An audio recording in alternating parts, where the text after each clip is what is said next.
واقعات سیرت النبی صلی اللہ علیہ وسلم قسط نمبر 10 اپنا اسلامک اسٹوڈیو ناظرین نمبر 4 حضرت عبداللہ رسول اللہ صلی اللہ علیہ وآلہ وسلم کے والد محترم حضرت عبد المطلب کے کل 10 بیٹے اور 6 بیٹیاں تھیں، جن کے نام یہ ہیں: حارث، زبیر، ابو طالب، عبداللہ، حمزہ رضی اللہ تعالی عنہ، ابو لہب، غیداق، مقوم، صفار اور عباس رضی اللہ تعالی عنہ۔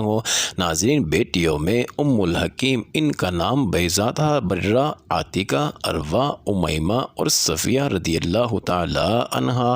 ناظرین، حضرت عبداللہ کی والدہ کا نام فاطمہ تھا اور وہ عمر بن عائز بن عمران بن مخزوم بن یقظہ بن مرہ کی صاحب زادی تھی۔ ناظرین، حضرت عبد المطلب کی اولاد میں عبداللہ سب سے زیادہ خوبصورت، پاک دامن اور چہیتے تھے اور ذبیح کہلاتے تھے۔ ناظرین، ذبیح کہلانے کی وجہ یہ تھی کہ حضرت عبد المطلب کو بہت خواہش تھی کہ وہ کثیر اولاد والے ہوں، چنانچہ انہوں نے منت مانی اگر اللہ ان کو 10 بیٹے عطا کرے گا اور وہ سب نوجوانی کی عمر تک پہنچ گئے تو وہ اپنا ایک بیٹا اللہ کی راہ میں قربان کر دیں گے۔ اللہ نے ان کی دعا کو شرف قبولیت بخشا اور ان کے 10 بیٹے پیدا ہوئے۔ 10 بیٹوں کی پیدائش کے بعد جب تمام کے تمام نوجوانی کی عمر کو پہنچے تو حضرت عبد المطلب کو اپنی منت یاد آئی، چنانچہ وہ اپنے سب بیٹوں کو لے کر حرم کعبہ میں پہنچ گئے۔ ناظرین، جب عربوں کے مخصوص طریقے سے قرآن اندازی کی گئی تو قرآن حضرت عبداللہ کے نام نکلا، چنانچہ حضرت عبد المطلب حضرت عبداللہ کو لے کر قربان گاہ کی طرف بڑھے۔ یہ دیکھ کر خاندان بنو ہاشم کے افراد، جن کو حضرت عبداللہ سے بہت لگاؤ تھا، بہت پریشان ہوئے۔ وہ حضرت عبد المطلب کے پاس آئے اور انہیں اس سلسلے میں یثرب یعنی مدینہ کی ایک کاہنہ عورت سے مشورہ کرنے کو کہا۔ چنانچہ جب اس کاہنہ عورت سے رابطہ کیا گیا تو اس نے اس کا حل یہ نکالا کہ حضرت عبداللہ کی جگہ خون بہا ادا کیا جائے۔ ناظرین، عربوں کی دیت یعنی خون بہا میں 10 اونٹ دیے جاتے ہیں، تو حضرت عبداللہ کے ساتھ 10 اونٹوں کی قرآن اندازی کی جائے اور یہ قرآن اندازی تب تک جاری رکھی جائے جب تک قربانی کا قرآن اونٹوں کے نام نہیں نکلتا۔ چنانچہ ایسے ہی کیا گیا اور بالآخر 10ویں بار قرآن حضرت عبداللہ کی بجائے اونٹوں پر نکلا۔ اس طرح ان کی جگہ 100 اونٹوں کو قربان کیا گیا۔ ناظرین، حضرت عبداللہ کی شادی حضرت آمنہ سے ہوئی، جو وحد بن عبد مناف بن زہرہ بن کلاب کی صاحبزادی تھی اور نسب و رتبے کے لحاظ سے قریش کی افضل ترین خاتون شمار ہوتی تھی۔ ان کے والد نسب اور شرف دونوں حیثیت سے بنو زہرہ کے سردار تھے۔ وہ مکہ ہی میں رخصت ہو کر حضرت عبداللہ کے پاس آئیں، مگر تھوڑے عرصے بعد حضرت عبداللہ کو حضرت عبد المطلب نے کھجور لانے کے لیے مدینہ بھیجا اور وہ وہیں انتقال کر گئے۔ ناظرین، بعض اہل سیر کہتے ہیں کہ وہ تجارت کے لیے ملک شام تشریف لے گئے تھے۔ قریش کے ایک قافلے کے ہمراہ واپس آتے ہوئے بیمار ہو کر مدینہ اترے اور وہیں انتقال کر گئے۔ ناظرین، تدفین نابغہ جادی کے مکان میں ہوئی۔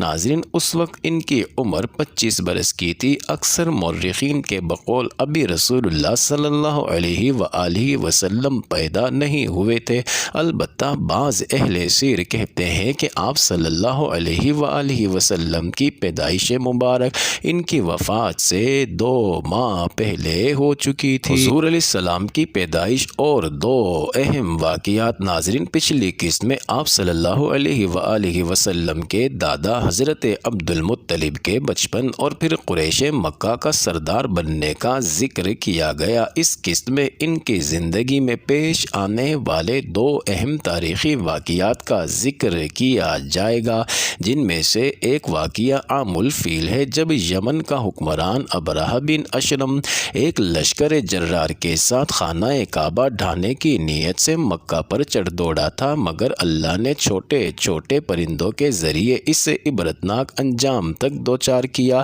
ناظرین، یہ واقعہ تفصیل کے ساتھ سابقہ 61 میں بیان ہو چکا ہے۔ دوسرا اہم واقعہ چاہے زمزم کی اثر نو کھدائی تھی۔ ناظرین، دراصل مدتوں پہلے جب مکہ پر قبیلہ بنو جرہم قابض تھا تو چاہے زمزم پر ملکیتی جھگڑے کی وجہ سے اسے مٹی سے پاٹ دیا گیا اور پھر وقت گزرنے کے ساتھ اس کنویں کا بظاہر نشان تک باقی نہ رہا۔ ناظرین، حضرت علی رضی اللہ تعالی عنہ اپنے والد حضرت ابو طالب سے سن کر بیان فرماتے ہیں کہ ایک روز جب حضرت عبد المطلب اپنے حجرے میں سوئے تو انہوں نے خواب دیکھا کہ انہیں زمزم کا کنواں کھودنے کا حکم دیا جا رہا ہے اور خواب ہی میں انہیں اس کی جگہ بھی بتائی گئی کہ حرم کعبہ کے اندر عین اس جگہ تھی جہاں اصاف و نائلہ کے بت نصب تھے۔ ناظرین، جب حضرت عبد المطلب نے قریش مکہ اور دوسرے قبائل مکہ کے آگے اس قصے کا ذکر کیا تو ان کی بات پر کسی نے یقین نہ کیا اور نہ ہی کھدائی کے اس کام میں ان کی کسی نے مدد کی۔ ناظرین، اس وقت حضرت عبد المطلب کے پاس صرف ایک ہی بیٹے حارث تھے جن کے ساتھ مل کر اس جگہ کو کھودنا شروع کیا جہاں خواب کے ذریعے رہنمائی ہوئی تھی۔ 4 دن کے بعد پانی ظاہر ہو گیا اور زمزم کا کنواں مل گیا جس میں سے مسلسل پانی ملنے لگا جو کہ آج تک جاری ہے۔ ناظرین، چونکہ یہ کنواں بنیادی طور پر حضرت اسماعیل علیہ السلام کے قدموں سے جاری ہوا تھا، اس لیے قریش کے باقی قبائل نے اس کی ملکیت میں حصہ دار بننا چاہا۔ حضرت عبد المطلب کا خیال تھا کہ زمزم اللہ نے ان کو عطا کیا ہے۔ اس جھگڑے کو نمٹانے کے لیے عرب کے دستور کے مطابق کسی با علم اور دانشمند شخص پر فیصلہ چھوڑا گیا۔ ناظرین، قبائل کے مختلف نمائندے جن میں حضرت عبد المطلب شامل تھے شام کو روانہ ہوئے تاکہ وہاں کی ایک مشہور کاہنہ یعنی روحانی علوم کی ماہر عورت سے مشورہ کیا جائے۔ اس کی وجہ یہ تھی کہ عرب لوگ کاہنوں کی بات کو اہمیت دیتے تھے۔ یہ چھوٹا سا قافلہ ابھی مکہ سے کچھ ہی دور پہنچا تھا کہ سوائے حضرت عبد المطلب کے تمام لوگوں کے پاس موجود پانی ختم ہو گیا اور شدت پیاس سے سب مرنے والے ہو گئے۔ باقی قبائل نے ان کو پانی دینے سے انکار کر دیا اور نوبت یہاں تک پہنچی کہ ان کے ساتھیوں نے کچھ قبریں بھی کھود لیں تاکہ جو پہلے مر جائیں ان کو دوسرے دفنا دیں۔ ناظرین، اگلے دن حضرت عبد المطلب نے فیصلہ کیا کہ موت سے ڈرنے کی ضرورت نہیں اور سفر جاری رکھنا چاہیے۔ وہ اپنے اونٹ پر بیٹھنے لگے تو اونٹ کا پاؤں زمین پر ایک جگہ زور سے پڑا اور کچھ زیر زمین پانی نظر آیا۔ وہاں ایک چشمہ برآمد ہو گیا جس سے انہوں نے اور دوسرے تمام قبائل نے استفادہ کیا۔ ناظرین، یہ کرشمہ قدرت دیکھ کر سب تسلیم کرنے پر مجبور ہو گئے کہ ضرور کوئی غیبی طاقت حضرت عبد المطلب کے ساتھ ہے۔ اس وقت تمام دوسرے قبائلی نمائندوں نے فیصلہ کیا کہ زمزم کے جھگڑے کا فیصلہ اللہ نے اسی جگہ حضرت عبد المطلب کے حق میں یہ پانی جاری کر کے کیا ہے، اس لیے واپس مکہ جایا جائے۔ یہی موقع تھا جب حضرت عبد المطلب نے نظر مانی کہ اگر اللہ نے انہیں 10 لڑکے عطا کیے اور وہ سب کے سب اس عمر کو پہنچے کہ ان کا بچاؤ کر سکیں تو وہ ایک لڑکے کو کعبہ کے پاس قربان کر دیں گے۔ معزز ناظرین، یہ انٹرسٹنگ ویڈیو جاری ہے، اگلی ویڈیو قسط نمبر 11 میں دیکھنا مت بھولیے گا۔